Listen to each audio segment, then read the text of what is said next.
Amém, irmãos. Assim como hoje pela manhã retomamos a série em 3 João, que vínhamos pregando antes da conferência missionária, agora à noite nós retomamos a série em Esther. Eu peço a você que abra a Santa Palavra do Senhor no livro de Esther, capítulo 3, hoje os versículos 1 a 15, que são os versículos deste capítulo. Esther, capítulo 3, versículos 1 a 15.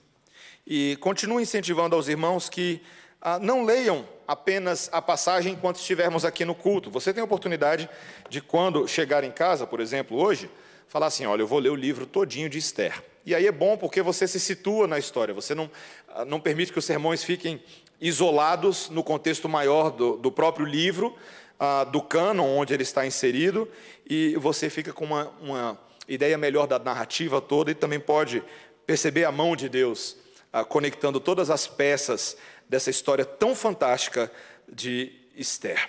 Peço que você agora preste atenção na leitura da Santa Palavra do Senhor. Depois dessas coisas, o rei Assuero engrandeceu a Amã, filho de Amedata, Agagita, e o exaltou, e lhe pôs o trono acima de todos os príncipes que estavam com ele. Todos os servos do rei, que estavam à porta do rei, se inclinavam e se prostravam perante Amã, porque assim tinha ordenado o rei a respeito dele.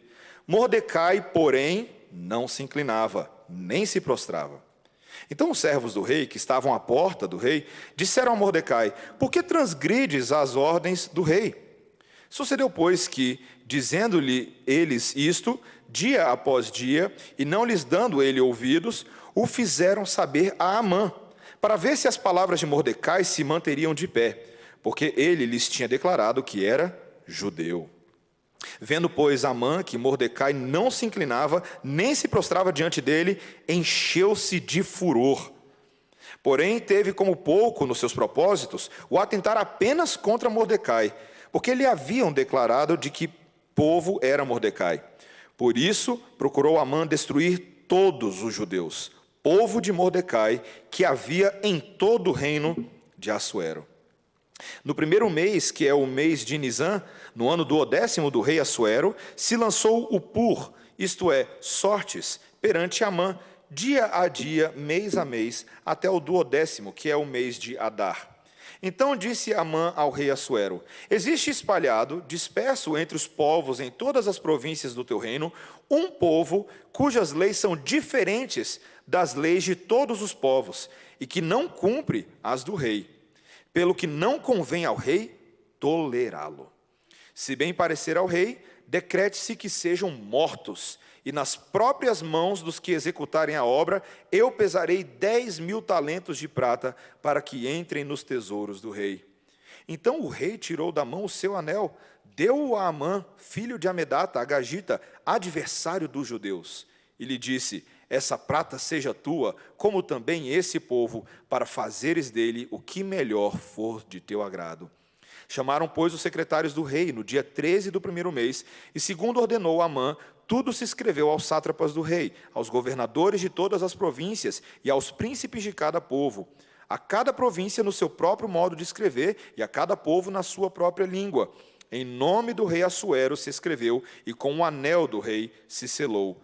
Enviaram-se as cartas por intermédio dos correios a todas as províncias do rei, para que se destruíssem, matassem e aniquilassem de vez a todos os judeus, moços e velhos, crianças e mulheres, em um só dia, no dia 13 do 12º mês, que é o mês de Adar, e que lhes saqueassem os bens. Tais cartas encerravam o traslado do decreto, para que se proclamasse a lei em cada província. Esse traslado foi enviado a todos os povos, para que se preparassem para aquele dia. Os correios, pois, impelidos pela ordem do rei, partiram incontinenti, e a lei se proclamou na cidadela de Suzã. E o rei e Amã se assentaram a beber, mas a cidade de Suzã estava perplexa. Esta é a palavra do Senhor. Vamos orar, irmãos? Senhor, estamos diante da Tua lei, e desde já um pouco assustados com o que acabamos de ler, Senhor. Onde está Deus num texto como esse? Mas, Senhor, sabemos que essa é a Tua palavra, inspirada, infalível, inerrante pela pena do próprio Espírito Santo, para que aqui nesse texto vejamos o nosso Redentor, vejamos a nossa esperança e vejamos a nossa vitória como igreja. Dá-nos graça de ver tudo isso, Senhor, em nome de Jesus. Amém.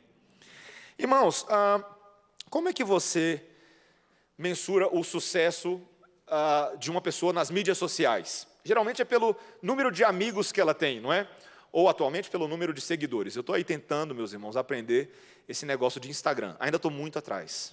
Eu me sinto velho quando eu falo de Instagram, porque eu não acompanho tão bem quanto alguns de vocês que estão aí hiperconectados. Então, hoje você tem muito influencer digital, você tem muita gente falando muita opinião, e você mensura o sucesso dela pela quantidade de seguidores que aparece ali. E todo mundo que se propõe a causar algum impacto nas mídias sociais, uma coisa que ela não quer é perder seguidores, né? Ela não quer, por exemplo, falar algo polêmico ou algo confuso que faça com que as pessoas falem agora, ó, não quero mais, bloqueio ou paro de seguir ou qualquer coisa assim. Mas a gente vê esse tipo de coisa acontecendo hoje, né? Muita polêmica de internet que faz alguns dos famosos aí de vez em quando serem odiados e abominados. Meus irmãos, na nossa vida nós não queremos ser odiados por ninguém. Tem alguém aqui que tem prazer nisso? Em ser odiado? Acho que não, né? Eu espero que não.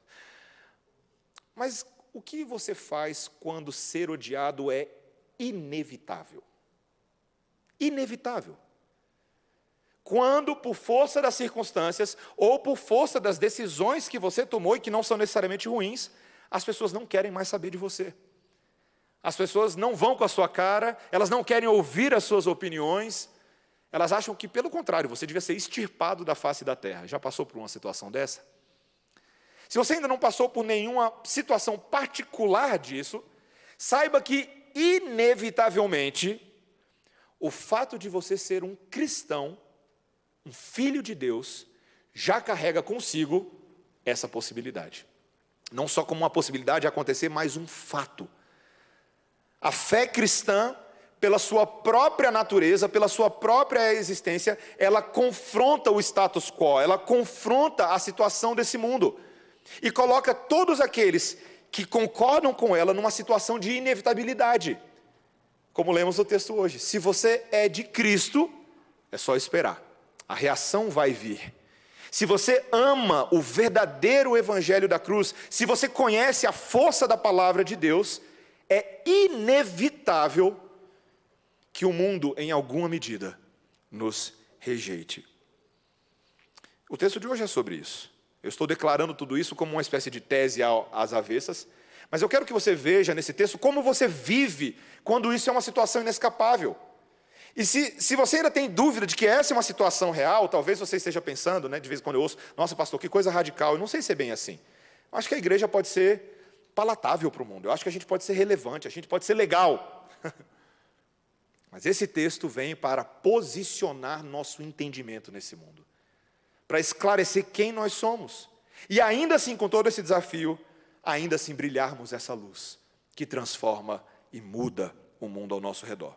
Tem 3 aprendizados, 3 áreas que eu quero explorar com os irmãos nessa noite. Primeiro, quando diz respeito à nossa identidade nesse mundo, primeiro precisamos entender a solidez da nossa fé, cada um de nós.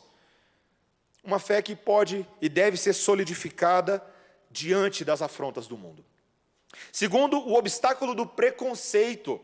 E não só do lado de lá, mas às vezes do lado de cá também. Obstáculos para a liberdade de crença e religião. Em terceiro lugar, meus irmãos, a derrocada de Satanás que vem no meio de tudo isso. Esse texto fala sobre isso hoje, tá? Então, primeiro vamos ver essa solidez da fé. Recapitulando um pouco, vimos os eventos da Bela e a Fera.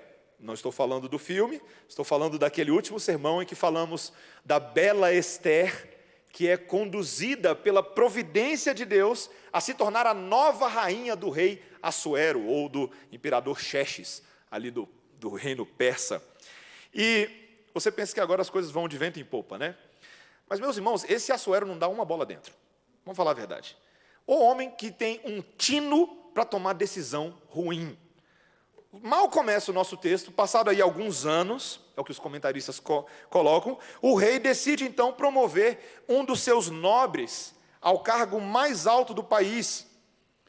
Mas ele escolheu não aquele homem que havia salvado a vida dele contra uma conspiração, lembra? Mordecai, o tio de Esté. Você pensaria, poxa, seria uma baita de uma recompensa, mas não. Nós estamos falando de Assuero, gente, um tolo por natureza. E Assuero escolhe, então, um homem chamado Amã, o Agagita, é o que está escrito aí no versículo 1. E vai se preparando, tá? Estamos sendo introduzidos aqui a um dos principais vilões da história, com direito à risada maligna e tudo, tá? Esse é desses clássicos vilões. E é interessante, os versículos 2, veja o que diz no versículo 2. Todos os servos do rei, que estavam à porta do rei, se inclinavam e se prostravam perante Amã, porque assim tinha ordenado o rei a respeito dele. O rei teve que mandar o povo se inclinar e ajoelhar perante esse homem. Talvez ele não fosse lá muito bem quisto na corte, né? As pessoas assim não tinham muita estima por ele, mas tem que ajoelhar, tem que se inclinar. Amã agora é o meu braço direito. E, obviamente, Mordecai, que não tem nada de Assuero, pelo contrário, é um homem piedoso e temente a Deus.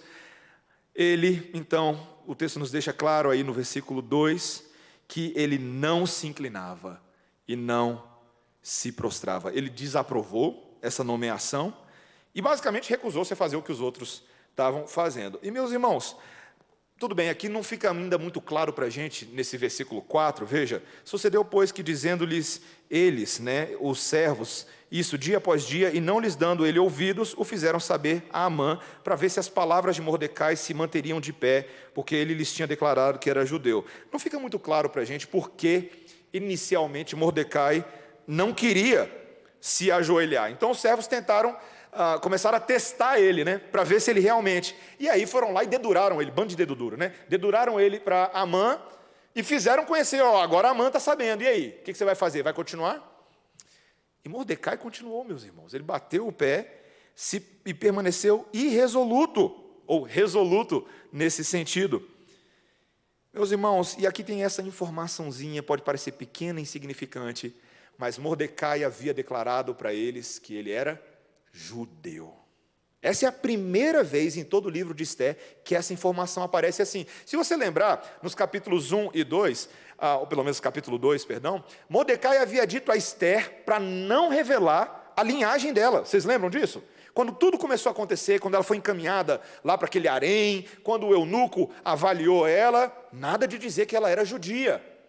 Mas agora, enfim, Mordecai traz essa informação à tona. E veja, você está pensando, por que essa informação é tão importante? Eu não estou dizendo, meus irmãos, que os judeus eram impedidos de honrar as autoridades. Tá? Veja, tem um historiador, Heródoto, ele diz que curvar-se aos superiores era uma prática normal, uma prática de etiqueta normal no Império Persa, que eventualmente os judeus até poderiam adotar. E muitas vezes no passado, os judeus se curvavam diante de autoridades governamentais em sinal de respeito. Por exemplo, você tem lá em Gênesis 23, versículo 7, Abraão se inclinando ali como um sinal de respeito diante dos filhos de Et. Ou em 1 Samuel, capítulo 24, versículo 8, quando Davi se inclinou em reverência a Saul. Então o problema não é só a autoridade, não é insubmissão a toda e qualquer autoridade. Mas é o relacionamento desse Mordecai com esse Amã. Esse é o ponto. Veja, meus irmãos, você precisa lembrar que o fato de um judeu, naquele período, aderir à lei de Deus como a verdadeira lei sobre a sua vida, inclusive acima da lei dos homens, significava que os judeus tinham uma lealdade maior ao Senhor das suas vidas do que apenas às autoridades. E isso, muitas vezes, os levava a desenvolver uma certa independência de juízo aí na maneira como eles iam se prostrar diante dos homens. E você precisa lembrar que Amã aqui é um agagita. Por que isso é tão importante? A ascendência de Amã, eu não vou entrar muito agora, mas só para falar um pouquinho, gerava uma animosidade histórica entre os ascendentes de Amã e os judeus. Então Mordecai aparentemente não se sentiu à vontade para se curvar diante desse homem, porque de alguma maneira isso iria comprometer a identidade dele como judeu, como adorador do Deus vivo. E só para observar, tá? Alguns comentaristas aqui até acham que é bem possível que Amã estivesse reivindicando algum tipo de status divino. Tá? Você vai adorar aí, você vai ajoelhar, porque eu sou um enviado de Deus. E não era incomum entre os imperadores persas ter esse tipo de atitude, não. Se alguém aí já assistiu aquele filme 300, vocês lembram? Esparta! Já assistiu esse filme antes? Tá? Aí lá o Rodrigo Santoro, né? Lembra do Rodrigo Santoro? As mulheres lembram. Rodrigo Santoro é lá o imperador persa. E ele é uma espécie de divindade. E ele clamava para si que seus súditos adorassem ele dessa forma. Então não seria incomum você ver esse tipo de atitude aqui de Amã, clamando essa reverência que em tese poderia ser dada somente a Deus. Meus irmãos, é isso aqui que a gente chama de um clássico caso de insubordinação às autoridades justificada. Vocês gostam do livro de Daniel? Eu gosto muito do livro de Daniel, inclusive botei o nome do meu filho Daniel. E Daniel tem os famosos amigos, né? Sadraque, Mesaque e Abidnego. E eu acho muito interessante lá no capítulo 3 de Daniel, aquela cena, você conhece muito bem. Nabucodonosor mandou fazer uma estátua de ouro de 27 metros de altura. Gente, 27 metros de altura, é a estátua da liberdade daquele período, tá? Imensa. E ele solta um decreto por toda a sua província, dizendo que todo mundo, inclusive ele convoca as lideranças, falando, olha, está vendo essa estátua aqui? Vocês, a partir de hoje, quando a trombeta soar, quando o pífaro soar, quando a flauta tocar, todo mundo de joelho no chão, em reverência à autoridade que a estátua que eu criei. E você conhece muito bem a história, né? Toca a primeira vez, todo mundo plum, mas ficam de pé os três lá.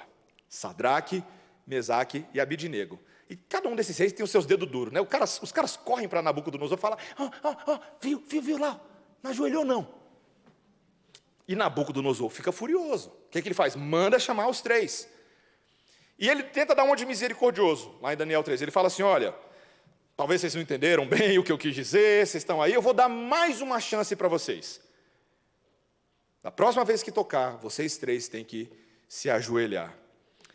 E, inclusive, ele adiciona uma coisinha lá em Daniel 3, ele fala assim, porque se vocês não fizerem isso, eu vou colocar vocês numa fornalha, e que Deus será capaz de livrar vocês da minha ira? Esse é o ponto. Você lembra de qual foi a resposta de Sadraque, Mesaque e Abidnego? Eu vou ler para vocês, tá? É Daniel 3,17. Se o nosso Deus, a quem servirmos, quer livrar-nos, ele nos livrará da fornalha de fogo ardente e das tuas mãos, ó rei. Se não, fica sabendo, ó rei, que não serviremos a teus deuses, nem adoraremos a imagem de ouro que levantaste. Ponto final. Você teria coragem? Eu fico perguntando, será que a gente lê essas histórias, né? E eu fico fascinado porque eu estou lendo essas histórias para a Melissa agora, e eu fico tentando transportar para o mundinho dela. Será que nós teríamos coragem de ter a resolução desses homens tão bem solidificada? Nós devemos adorar somente a Deus. Nunca devemos deixar qualquer pessoa, instituição ou governo tomar o lugar de Deus. De onde que esses homens tiraram essas convicções? Me permitam uma especulação poética aqui, mas é só especulação, tá, meus irmãos? Eu fico tentando imaginar a mãe e o pai desses homens, que eram judeus como eles, israelitas verdadeiros. Naquele momento que eles foram levados cativos para dentro do palácio de Nabucodonosor. Imagina os pais falando assim, ó, filho, seguinte, quando você chegar lá, se eles demandarem de vocês lealdades ao rei como se fosse Deus, se eles demandarem de vocês comer a comida que foi colocada na mesa e é sacrificada a ídolos, come não, viu? Filho, vai ser difícil, vai ser complicado, mas vocês pertencem a Deus. Vocês são do Senhor. E vocês vão precisar bater o pé, vai ter hora que vocês vão ter que tomar uma posição, vocês não vão poder ceder. Essa é a minha imaginação. A pergunta é, meus irmãos, dobrar ou não dobrar? Eis a questão. Sabe, meus irmãos, nós sabemos que o mundo muitas vezes tenta nos submeter aos seus esquemas. E geralmente exige de nós uma certa demonstração pública de submissão. Eu estava conversando uma vez com um professor, alguns anos atrás, que teve a oportunidade de trabalhar junto com o Ministério da Educação no Brasil, na antiga gestão. E ele falava um pouco das dinâmicas internas lá, das cartilhas do MEC. Ele falava, pastor, você não tem noção. Você não tem noção. Você não tem noção do que esses caras estão preparando para o futuro desse país. Que ideias eles estão colocando. E é uma ditadura daquela ideia, se você não subscrever, se você não anotar, você está fora. Você perde o seu emprego, você vai ser colocado para fora. E ele falando aquilo com dor no coração, pastor, o que eu faço? O que eu faço? Aguenta firme, meu irmão. Joelho no chão, ore, peça ao Senhor estratégia. Mas eu ficava sentindo a dor dele ali, conversando, falando, se eu tivesse nessa posição aqui? De uma certa forma, meus irmãos, eu estou numa posição semelhante. E os presbíteros sabem do meu desafio, semana após semana. Afinal de contas, as coisas que eu estou falando aqui estão sendo transmitidas pela internet. E não são poucas as pessoas que anotam algumas coisas que são faladas, para tentar, de alguma maneira, distorcer aquilo que está sendo dito, em favor das suas próprias ideologias e partidarismos, para derrubar a palavra de Deus e o povo de Deus. Meus irmãos, quando nós não nos dobramos, quando decidimos enfrentar as consequências, elas podem ser complicadas, elas podem incluir o isolamento social, ou a exclusão de certos espaços, a rejeição da sua família, insultos dos seus colegas de trabalho, prisão. Você acha que isso não acontece hoje em dia? E eu não estou falando lá, eu não estou falando lá da janela 1040, você está pensando lá do outro lado do mundo. Eu estou falando quando essas coisas começam a chegar bem pertinho da gente. E a grande pergunta que nós estamos tentando responder é, quando isso acontece, será que você se prostrará somente diante de Deus, com toda a sua mente, com todo o seu coração e com toda a sua força? Aqui, meus irmãos, claramente, a determinação desse Mordecai veio de sua fé em Deus, veio da solidez que ele tem na palavra de Deus, que gera em nós convicções. Meus irmãos, esse assunto de convicções hoje é mais volátil do que álcool em gel, né? Convicção hoje é assim, as pessoas não têm mais convicção de nada. Ora ela pensa X, mas basta ela ver um post no Facebook, ela pensa Y. As pessoas não têm mais convicção. O relativismo pós-moderno é a tônica. Mas perceba, meus irmãos, que esse Mordecai, ele não fez uma votação primeiro para determinar o curso de ação mais seguro ou mais popular. Ele teve coragem de ficar sozinho, inclusive. Ele ficou sozinho. Fazer o que é certo nem sempre nos tornará populares, meus irmãos. E aqueles que fazem o bem muitas vezes estarão em minoria, mas obedecer a Deus é mais importante do que obedecer aos homens. Não é isso que a gente lê lá em Atos capítulo 5, 29? Então Pedro e os demais apóstolos afirmaram, antes importa obedecer a Deus do que aos homens. Não vou ser hipócrita, tá? Eu botei uma notinha aqui, uma observação. Eu sei que eu estou falando tudo isso e alguns de vocês estão pensando assim, pastor, mas a igreja fechou na pandemia, né? Pode falar a verdade, você pensou isso? Pode falar. Não, sim. Eu sei que a gente pensa isso. E, meus irmãos, posso abrir o coração? Não foi fácil para a gente nesse momento. Não é, presbítero? Não foi fácil. Lidar com essa dinâmica de decretos governamentais fechando as portas da igreja não é fácil para a gente, meus irmãos. Muita discussão no conselho, muita oração, lágrimas, chateação, mas tentando pensar em como, ao mesmo tempo, se submeter às autoridades, cuidar da saúde dos irmãos. Muitos fatores. Não foi fácil. Peço perdão se você não ficou muito contente com as decisões que foram tomadas. Mas eu posso dizer uma coisa, e aqui vai doer em muita gente. Se você passou a pandemia inteirinha reclamando, que vergonha, a igreja que se dobra perante o Estado, que vergonha, parabéns, igreja. Mas até agora você não apareceu no culto público, depois que foi liberado, você não tem o direito de falar nada. Nada. Que falta de fé. Já tem quase 2 meses que a gente está se reunindo. Cadê o povo? Cadê? É bonito falar na internet, é bonito falar mal do pastor com outras palavras, mas há tanta hipocrisia gospel hoje em dia, meus irmãos. Veja, eu não estou falando daqueles que por motivo de consciência verdadeiro e por questão de saúde estavam impedidos de vir. Eu estou falando, meus irmãos, das nossas convicções na palavra de Deus, colaborar com a sabedoria do reino de Deus. Teólogo de sofá está cheio por aí, a gente não tem interesses nesse. Teólogo de sofá é aquele que fica, escalação do time de futebol. Não. Viver o evangelho é difícil. Viver o evangelho depende da gente se encorajar um ao outro, chorar uns com os outros, abraçarmos convicções e fazermos isso que nesse momento estamos fazendo, que aos olhos de muito não deveríamos estar fazendo, porque afinal de contas o Covid está aí, mas Deus é maior do que o Covid, eu espero que você creia nisso. Segundo ponto, meus irmãos, pronto, já deu. Desabafei. Veja, meus irmãos, que não é somente a questão da nossa identidade, mas é a questão do obstáculo também e do preconceito que esse Amã está avançando. Veja, ódio e preconceito são obstáculos grandes à fé cristã. Veja que a partir de agora, nesse versículo 5 e 6, veja comigo, vou ler para a gente. Vendo, pois, Amã que Mordecai não se inclinava, nem se prostrava diante dele, encheu-se de furor. O homem estava ressentido. O homem estava cheio de vingança. E Amã demorou agora a planejar a sua estratégia de vingança. E veja só, meus irmãos, o texto vai dizer para a gente que ele não ficou satisfeito em tirar apenas a vida de Mordecai. Não. Ele conspirou contra todo o povo judeu. Quais os motivos para isso? Alguns deles eu já antecipei. Havia uma inimizade histórica entre Amã, o agagita, e o povo de Mordecai. Para te situar, para você não ficar tão perdido, quando a gente fala de agagita, nós estamos falando da linhagem de Agag. Quem foi Agag? Agag foi um rei amalequita no período de Saul. É interessante que ele fala aqui, Mordecai, filho de Quis. Quis era o pai de Saul.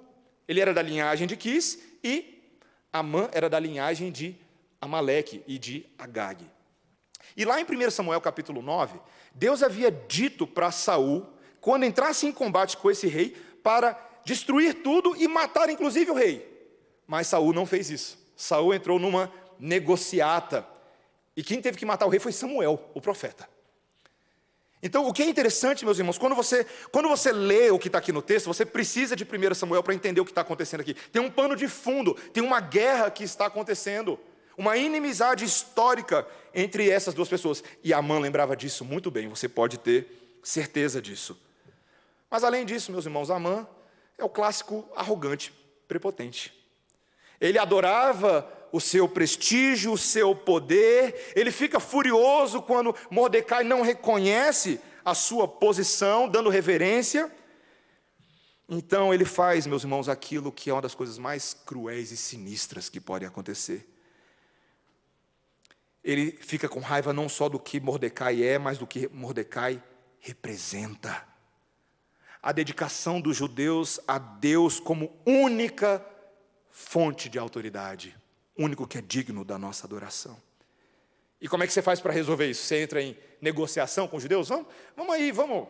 Vocês têm uma religião meio exclusiva, vamos tentar pulverizar um pouquinho, adiciona aí os deuses persas. Não, né? Não é isso que ele faz.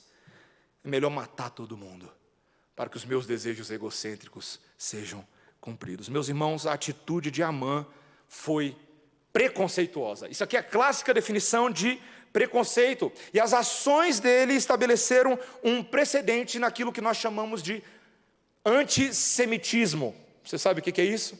O preconceito histórico contra judeus, por exemplo. Você já assistiu algum documentário ou já leu algum livro que trate disso? Esse é um problema. Para não ficar tão difícil para você, você pode olhar para a história do nazismo. O que você tem no nazismo? A ideia de uma nação que elege uma outra nação como inimiga. E diz, esses aqui precisam ser extirpados da face da terra para que os nossos propósitos avancem. Esses aqui estão atrapalhando o nosso jogo. Então Hitler, seguido por tantos outros, decide basicamente massacrar todos os judeus. Meus irmãos, é impressionante o preconceito que surge do orgulho pessoal. Eu não vou falar de Hitler não, tá? Vou falar da gente. Quantas vezes eu e vocês, por nos considerarmos melhores do que outros, acabamos fazendo algo semelhante aqui, talvez não nessa grandeza, mas simplesmente por vermos as pessoas como diferentes, já decidimos que vamos nos relacionar com elas de maneira diferente, eventualmente maltratá-las, desprezá-las, desrespeitá-las. Eu me envergonho de uma vez que estava jogando bola debaixo do meu prédio, quando eu era molequinho, menininho. E nós tínhamos um coleguinha que era negro. E tinha um outro, não vou citar o nome de ninguém, tinha um outro que era branco. E o branco, no futebol, tomou um gol do negro. E o branco vira e responde assim: eu não sei como a sua mãe tem coragem de te criar. Desse jeito, de graça, no meio de um jogo de futebol. Lá debaixo do prédio. E aí começa, né, aquele momento, o menino chora, né, os outros deixam disso, para com isso. Mas, meus irmãos, só de me lembrar disso, eu fico ouriçado. Qual é o tamanho do ódio no coração das pessoas? Qual é o tamanho da raiva, da ira, desse que não tem Deus e transborda maldades no seu coração? Meus irmãos, veja, por você ser crente, eu vou falar algo difícil para você. É justamente porque você deseja liberdade de expressão e crença para você mesmo, que você também deve proteger essa liberdade de expressão para outras pessoas. Às vezes a gente não entende muito isso, porque por um lado nós queríamos que o mundo inteiro fosse crente, não é verdade? E aí a gente fala assim, todo mundo que não é crente está acreditando em falsos deuses. E nós cremos nisso.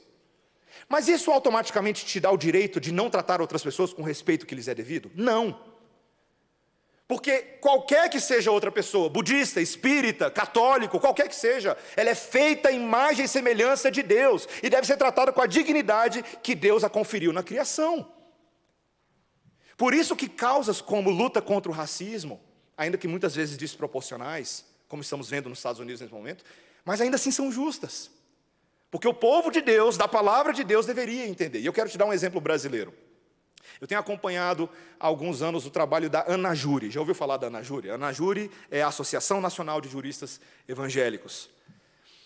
Uma associação que tem como missão institucional a defesa de liberdades civis fundamentais, especialmente a liberdade religiosa e liberdade de expressão, e a promoção dos deveres e direitos humanos mais fundamentais. Veja, não confunda, eu não estou falando aqui de discurso político, de defesa de minorias, eu não estou falando disso. Eu estou falando daquilo que é bíblico, Uma entidade que, por exemplo, ela deseja ajudar as igrejas e denominações evangélicas em casos, por exemplo, de violação de direitos fundamentais de liberdade religiosa e de expressão. Por exemplo, talvez você não saiba disso, mas a atuação nacional da ANAJURE em favor do retorno dos cultos evangélicos, nesse momento, meus irmãos, é notável. Eles lá fazendo cartinha para lembrar os governos municipais, prefeituras, para que os decretos não violem nem ultrapassem a esfera de autoridade deles. Talvez eu e você estamos aqui hoje à noite, em parte porque Deus está usando os nossos irmãos. Mas veja, meus irmãos, também uma entidade que tem promovido projetos, atividades, ações para amparar os chamados grupos vulneráveis no Brasil. Por exemplo, eles têm um programa lá de apoio aos refugiados por perseguição de qualquer natureza. Vale a pena você conhecer esse tipo de projeto. Vale a pena. É brilhar a luz de Cristo intensamente, inclusive fora da igreja. Você quer conquistar o direito de ser ouvido? Envolva-se. Entenda. Não estou falando que é simples, tá, meus irmãos? Tem desafios enormes lá. Às vezes é mais confortável ficar protegidinho dentro da igreja. Mas se nós somos chamados para sermos sal da terra e luz do mundo e transformar, de fato, a sociedade que vivemos com a luz de Cristo, você deve ser capaz de refletir, de pensar como alcançar os perdidos, como levar o Evangelho, como se envolver. E assim, meus irmãos, nós vamos tratando o nosso coração também no processo, largando nossos preconceitos, se envolvendo com pessoas. Eu lembro que, é um pequeno exemplo, tá? Uma vez a gente falando sobre evangelismo, lá no nosso núcleo de vida cristã, lá da UNB, vários dos irmãos aqui são, historicamente, aí do NVC, Núcleo de Vida Cristã. Na minha época, 1900 e Michael Jackson vivo, a gente estava lá falando sobre evangelização, e aí, obviamente, o UNB, você conhece como é que é, né? Você penetrar nos grupos para evangelizar é um desafio. E eu lembro de uma moça falando assim, olha, eu não consigo conviver com esse tipo de gente. E ela estava sendo sincera, falou assim, é complicado, como é que eu vou falar para eles se eu não dou conta de ficar perto? Aí alguém do NVC, muito sábio, virou para ele e falou assim, você está se achando cheirosinha, né? Você é pecadora fedidinha igual a eles. Nunca esqueci disso, em 2003, não sei nem se o Vlad vai lembrar. ser pecadora fedidinha igual a eles. Meus irmãos, a gente veio da lama igual a todos os outros pecadores. De lama a gente conhece. Mas para brilhar a luz tem que entrar na lama dos outros. Tem que largar um pouco nossas amarras que dizem, poxa, a gente está tão cheiroso hoje, a gente não quer mais. Mas lembre que o Senhor Jesus Cristo tocou em leprosos. Lembre que Ele foi a lugares que os judeus não ousavam ir para levar essa luz, para brilhar lá dentro. Meus irmãos, nosso terceiro e último ponto desse sermão é que você precisa entender que nisso tudo que está acontecendo, por mais desesperançoso que seja, Deus está trazendo a derrota de Satanás e a vitória do Evangelho. Veja, eu vou resumir para a gente dos versículos 7 em diante. Veja comigo, acompanha aí, versículo 7. No primeiro mês, que é o mês de Nisan, no ano do 10º do rei Assuero, se lançou o pur, isto é, sortes perante Amã, dia a dia, mês a mês, até o 10º, que é o mês de Adar.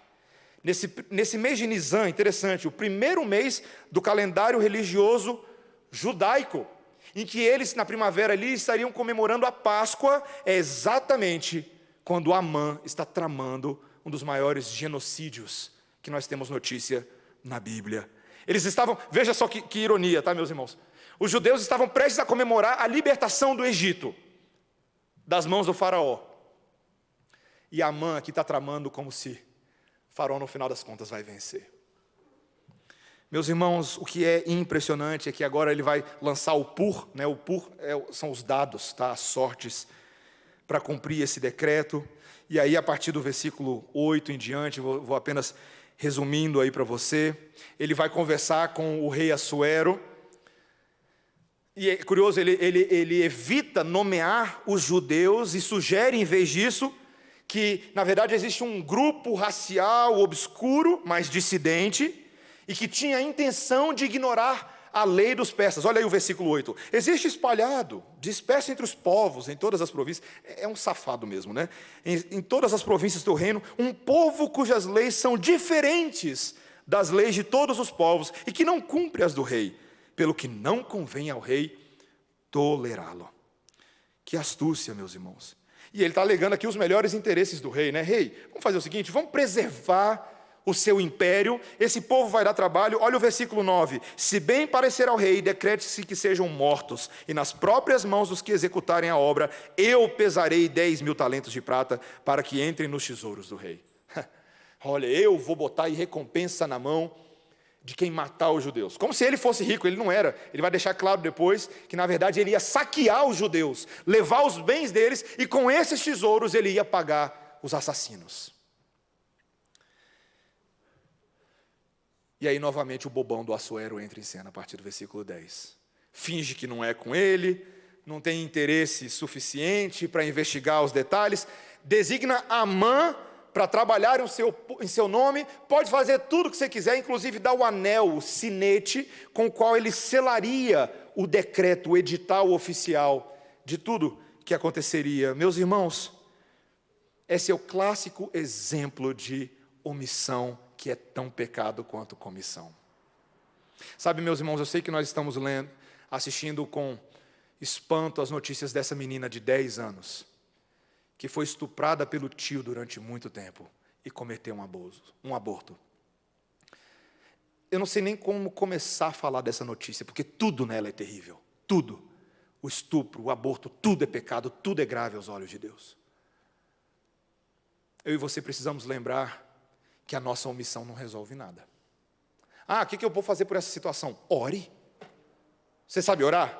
Em casa? Você já orou por essa menina? É séria a minha pergunta. Você já orou por essa menina?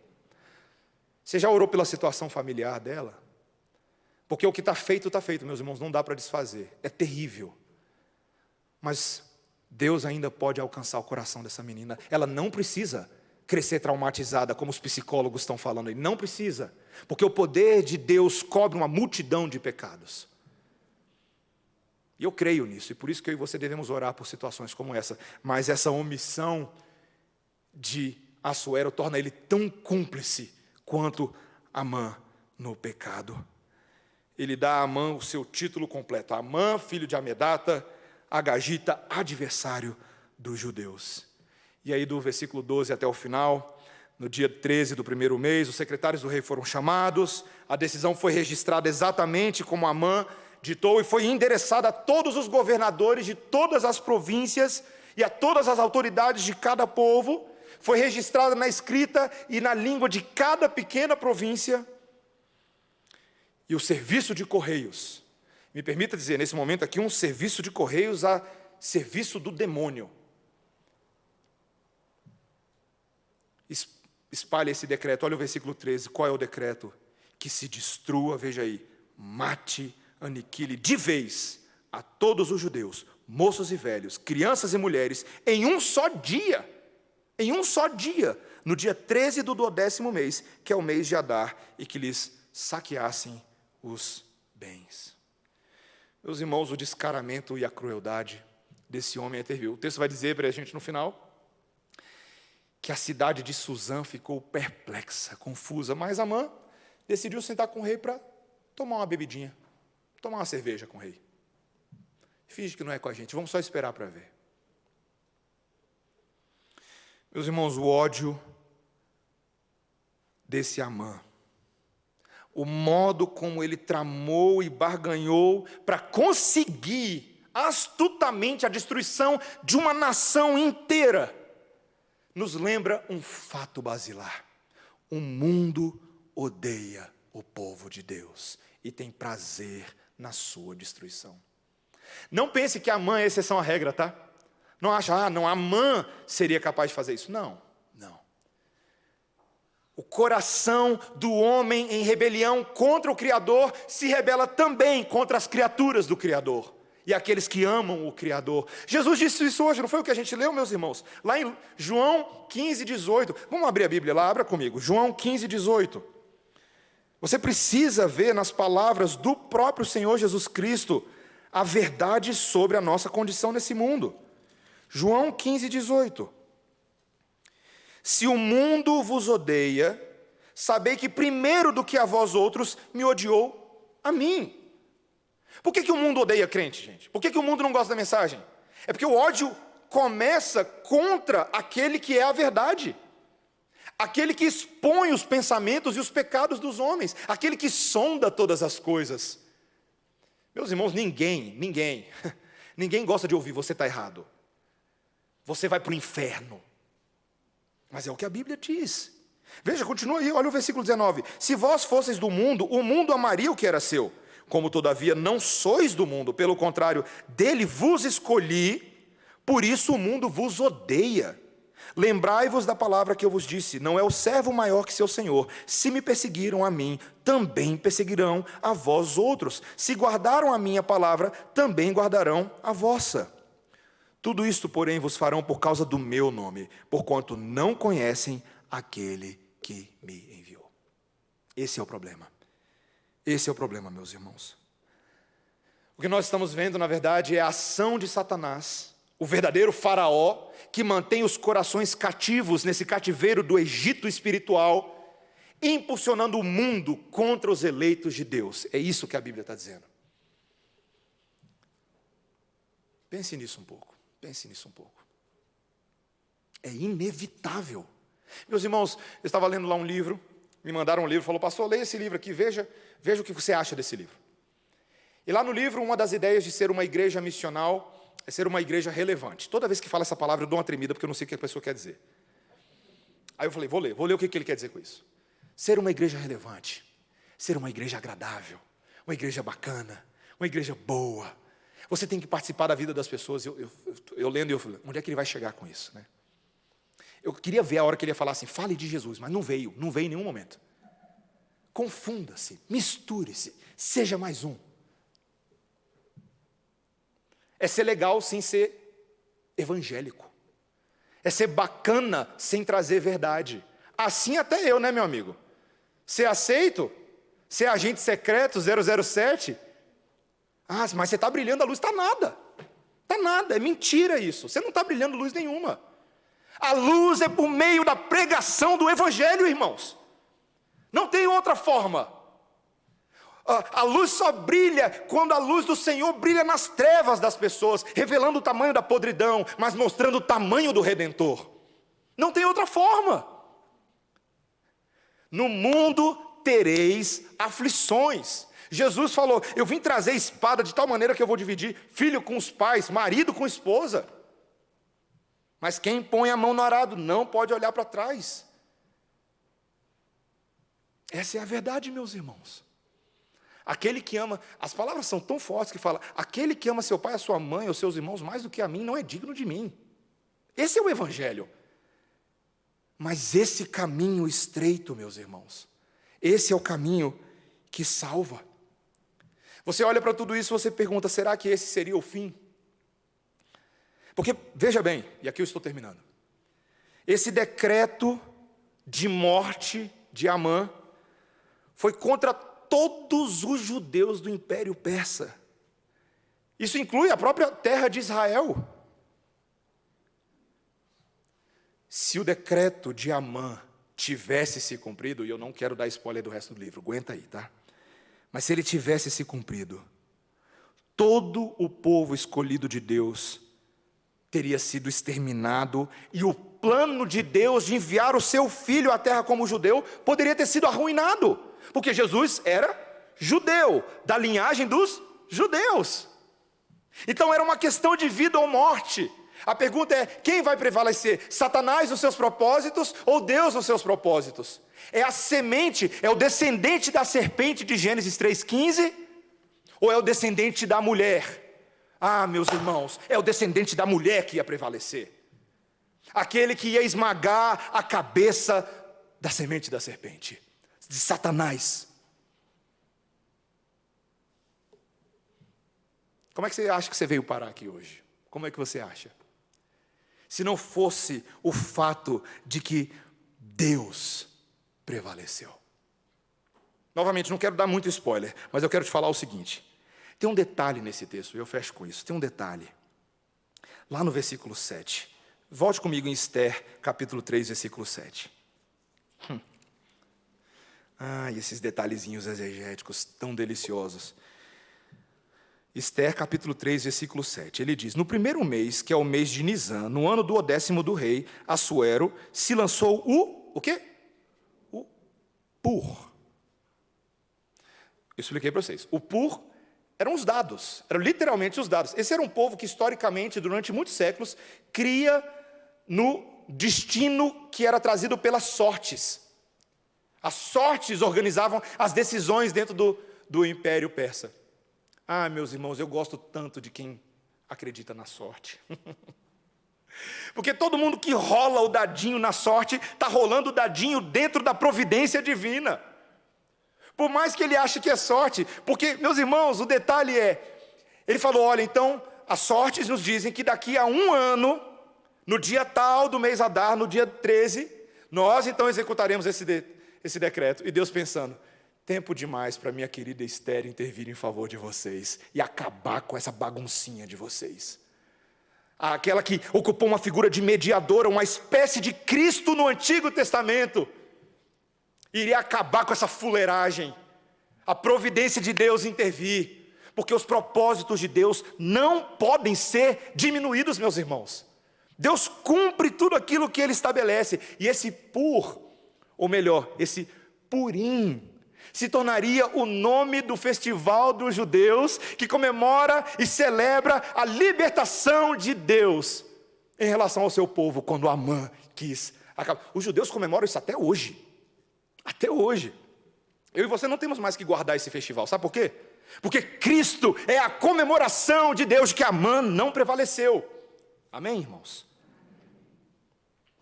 É exatamente isso. Os dadinhos da sorte eram os dados de Deus. Eram os dados de Deus.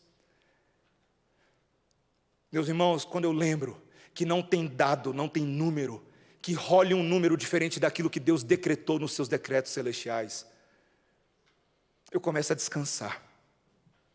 Eu começo a descansar que todas as adversidades e tragédias desse mundo estão previstas por Deus para alcançar os propósitos de Deus, mas jamais subverter os propósitos de Deus. As portas do inferno não prevalecerão contra a igreja. Não prevalecerão. E isso te ajuda a saber o que eu faço agora então. Se é verdade então que a igreja do Senhor não irá sucumbir até o dia da volta de Jesus. Se é verdade, então, que ainda que os homens atentem contra nós, governos, tiranos, instituições, o propósito de Deus não vai falhar, então o que eu faço, pastor? 3 coisinhas básicas que você pode fazer. Primeiro, confie em Deus em oração. Nem Amã, nem Covid, nem governo A, nem governo B, nada. A oração nos lembra que Deus, o Senhor dos exércitos, o soberano dos soberanos, está acima de todos. E aí você descansa, você para de ficar ansioso, para de roer unha, perder cabelo. Você descansa. Segundo lugar, ore para que a justiça divina alcance os inimigos. Isso é legítimo. Veja, não com coração de vingança, não. Mas aquele que entrega ao Senhor e diz, a vingança pertence ao Senhor. Senhor, faça a tua justiça da tua forma. Para que os nossos dias sejam aliviados, nossos dias sejam abreviados nesse sentido de que não haja tanto pesar em nossos corações. Você tem orado por isso? Você ora por esse tipo de coisa? Deus, dá um basta nesse Covid, ninguém aguenta mais. Você ora por isso? Tudo bem, Deus tem propósitos eternos, mas Ele quer que você ore também. Deus nos ajuda. Ajuda nossos irmãos que estão lá sendo perseguidos por governos tiranos na China, no Nepal, em vários países da África. Sustenta nossos irmãos. Subverte o mal, Senhor, converte em bem. Mas, meus irmãos, em terceiro e último lugar, ore pelos que nos perseguem. Talvez o mais difícil de todos. Quando você enfrenta perseguidores e governantes como Assuero, como Pôncio Pilatos, lembra? Não é comigo. Assuero do Novo Testamento, né? Pôncio Pilatos, não é comigo. Lavo minhas mãos. Mas na omissão dele, a maior injustiça estava sendo cometida. Quando você enfrenta gente assim, que permite injustiças grosseiras, ore para que você, como cristão, não responda com ódio, mas faça exatamente o oposto do que é esperado. Esforce-se para ser respeitoso, gentil, submisso às autoridades, por mais difícil que seja. Não só com as autoridades, mas com todas as pessoas. Os inimigos grandes e os pequenos, os de perto. Mas ore também, esperando e orando para que Deus os regenere pelo seu Santo Espírito. Porque o nosso Deus ama pegar os seus maiores inimigos e transformar em amigos. Ele pode fazer isso. Ele pode fazer isso. Eu e você fomos chamados exatamente para isso, meus irmãos. Quando o mundo nos odeia, lembre-se das palavras de Jesus na cruz, em favor deste mesmo mundo, quando Ele disse, Pai, perdoa-lhes, porque não sabem o que fazem. Aí você pensa, poxa, Jesus dava conta de fazer isso? Não. Todos os que seguem Jesus devem pensar da mesma maneira. Foi assim que Estevão, quando estava sendo apedrejado, lá em Atos capítulo 7, ajoelhando-se, clamou em alta voz, Senhor, não lhes imputes este pecado. E com essas palavras, Estevão adormeceu. Que o Senhor, meus irmãos, tenha misericórdia de nós e nos ajude a fazer as coisas que são mais impossíveis para os homens, mas são possíveis para Deus. Amar nossos inimigos e não odiá-los, para que o amor de Cristo também os alcance. Amém? Vamos orar, irmãos. Senhor Deus, foi para esse tipo de vida que nós fomos chamados. A mesma vida que Cristo viveu, aquele que sofreu e aceitou toda espécie de sofrimento, para que nós soubéssemos que esta vida era possível e aprendêssemos a viver essa vida passo a passo. Senhor, nos lembre que o Senhor Jesus Cristo nunca fez nada de errado e nem disse nada incorreto. Aquele que foi xingado com tudo que é nome, mas não reagiu. Que sofreu em silêncio, contente em deixar Deus acertar as coisas. Aquele que usou o seu próprio corpo de servo para carregar os nossos pecados até a cruz e nos livrar do pecado e nos deixar livres para vivermos o caminho certo. Senhor, pelos ferimentos dele nós somos sarados. Nós que éramos ovelhas perdidas, sem saber quem éramos ou para onde estávamos indo, agora somos chamados pelo nome e guardados até o fim pelo pastor das nossas almas. Obrigado, Senhor, que no sofrimento de Cristo nós cresçamos em maturidade, resiliência, coragem e esperança, em nome de Jesus. Amém. Irmãos, vamos ficar de pé, vamos cantar um cântico.